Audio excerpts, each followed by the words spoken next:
تو کافی وہاں پہ لوگ کافی زیادہ تعداد میں موجود تھے. تو وہاں پہ شر شور کی وجہ سے وہ ذرا ڈسپرس ہو گئے ان کے گھوڑے.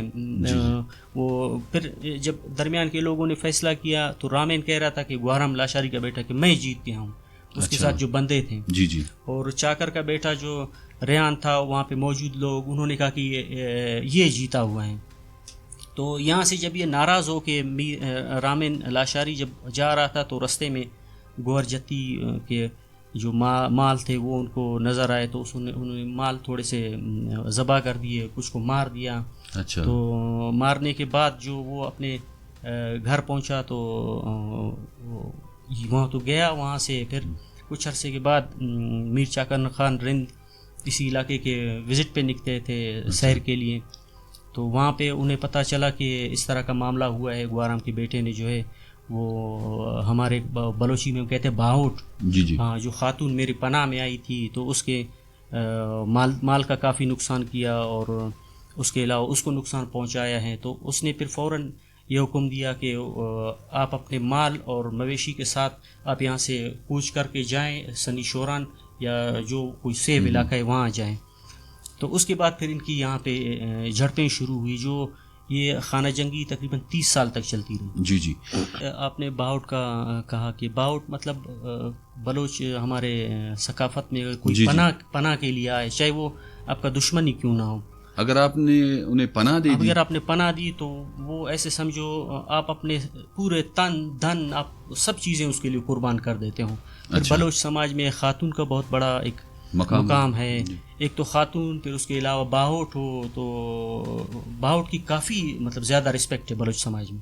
اچھا, اس میں ایک بڑا دلچسپ سوال ہے اور سبق آموز سوال ہے کہ درمیان کی نااتفاقیوں نے کافی نقصان دیا اس دور کے. جو عظیم دو رہنما تھے, جو عظیم لیڈر تھے, چاہے گوارم لاشاری کی شکل میں ہو چاہے میر چاکر خان رند کی شکل میں ہو, اپنی نااتفاقیوں کی وجہ سے, اپنی انا کی وجہ سے انہوں نے کافی نقصانات اٹھائے. اور اگر یہ اتفاق میں ہوتے, یہ ایک ہی جگہ میں ہوتے, شاید آج ہم آج کا دور اور بھی اس سے زیادہ سنہرا ہوتا, اور وہ دور جو تھا وہ اور بھی اس سے زیادہ سنہرا ہوتا. جیسے آپ نے بات کی, شاید اگر یہ اتفاق میں ہوتے تو اور بھی سلطنتیں یا فتح کر پاتے. بالکل یہ ہے. اور یہاں ایک اور بات آتی ہے کہ ہمایوں کی مدد میر چاکر رند نے کی. اگر فرض کرے ہمایوں کی مدد نہ کرتے میر چاکر رند, ہمایوں بن سکتے تھے؟ نہیں, یہ تاریخ میں اس حوالے سے کہا جاتا ہے کہ اگر چاکر کے بغیر ہمایوں وہ دہلی کے تخت کو فتح ہی نہ کر پاتے. تو چاکر نے اس کی مدد کی اور اس کے ساتھ کافی اچھائیاں کی اور جا کے اس کو تخت پہ بٹھایا. پھر ہمایوں نے اس کو تاریخ میں یہی کہا جاتا ہے کہ آگرہ سے لے کر دہلی سے لے کر آگرہ کے جو درمیانی علاقہ ہے وہ جو ہے چاکر خان کو بطور تحفہ انہوں نے پیش کیا. اچھا, پھر کہ بلوچ قبائل یہاں تھے لیکن میر چاکر پنجاب کیوں چلے گئے؟ اس کی وجوہات یہ تھی کہ اس دوران جب ان کی خانہ جنگی چل رہی تھی, 30 سالہ خانہ جنگی رہی, تو اس میں تاریخ میں یہ کہا جاتا ہے کہ 8 بڑی جنگیں ان کے درمیان میں رند لاشار کے درمیان میں رہی. وہ لاشار کو جو ہے وہ گوارم لاشاری کمانڈ کر رہا تھا, رند قبائل کو جو ہے میر چاکر خان رند کمانڈ کر رہا تھا. تو 8 بڑی جنگیں لڑی گئی. پھر اس کی مائگریشن کی وجہ یہ ہے کہ جب ان کی جنگیں ہوئی, آخری جو فیصلہ کن جنگ ہوئی, انہوں نے ایک بڑی غلطی میں کہہ سکتا ہوں کہ انہوں نے کی کہ دوسرے جو قبائل ہیں ان سے انہوں نے مدد لی جو غیر بلوچ تھے.